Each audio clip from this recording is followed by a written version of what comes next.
Yeyi webabhemu, isukile phakathi kwaMthandeni egcokamilisha uMr Paris kanye noMzukulu uMr Dali wami. Sanibonani, nginibingelele, nginamukele-ke ekhasini lami namuhla. Mina igama lami ngumxolisi mfana kaDlomo. Uma ngabe-ke uyaqala ukufika kule channel, ngicela ungenze iqiniso ngokuthi-ke uqofe laphana ukusubscribe.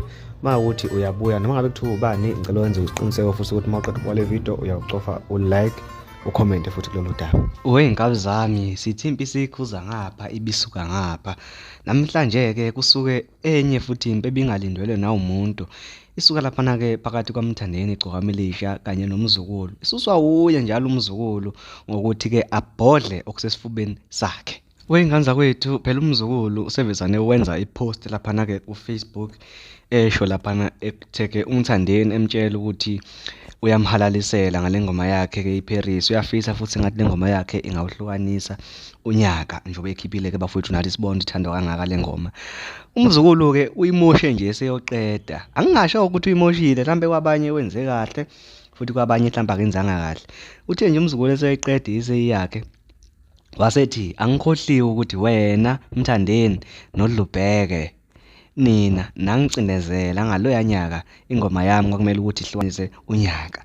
Lento-ke phela esiyenze uMzukulu isifaka uMthandeni ingcindezi kanti futhi isimshiye yedwa ubishini ngoba phela uDlubheke ayena akakhathazwe lutho, ayikho ingoma yakhe ayinomithela unyaka, ayikho ingoma yakhe ezohlukanisa unyaka, ayikho ingoma yakhe akayikhankaselayo.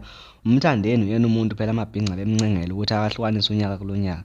Kodwa manje lento eziyenzekile phakathi kwakhe noMzukulu, hayi abanye abantu impela zibashayisa amakhala manje ngumthandeni igcokamilisha. Bhinca-ke abe nakho ukufakaza-ke athi hayi uMthandeni unomona, uMthandeni akayona le ndoda ahlala ethi uyiyona kwi-social media. Kodwa-ke iy'nkabi zakhe zigijimile zawulanda iposti kaMthandeni yaku-Facebook akayenza ngo-2019 lapho khona enxenxa abantu ukuthi bavotele Untencane. Wase-ke ephakamisa noMzukulu ngalelo langa wathi uMzukulu uyinkabi eshaya kakhulu engomeni, uyafisa naye ngathi ngawuhlukanisa unyaka ngengoma yakhe.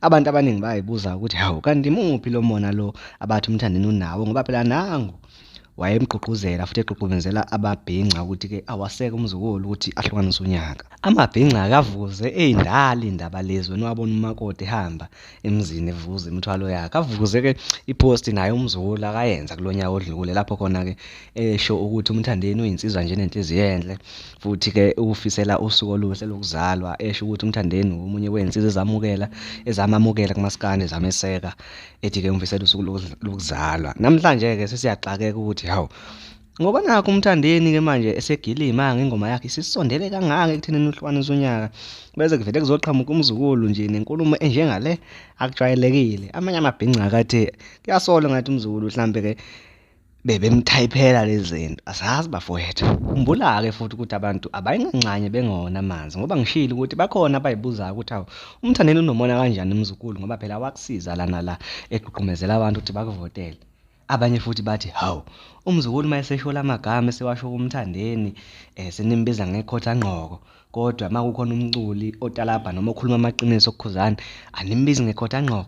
Kanti lento yenu iglaza kanjani bafowethu? UkaMashanduka umntwana akakhulumanga kakhulu, uvezane nje wadedela ipost wathi ukuthula kwami sekungenze ngaba yintaba nje efela imbongolo.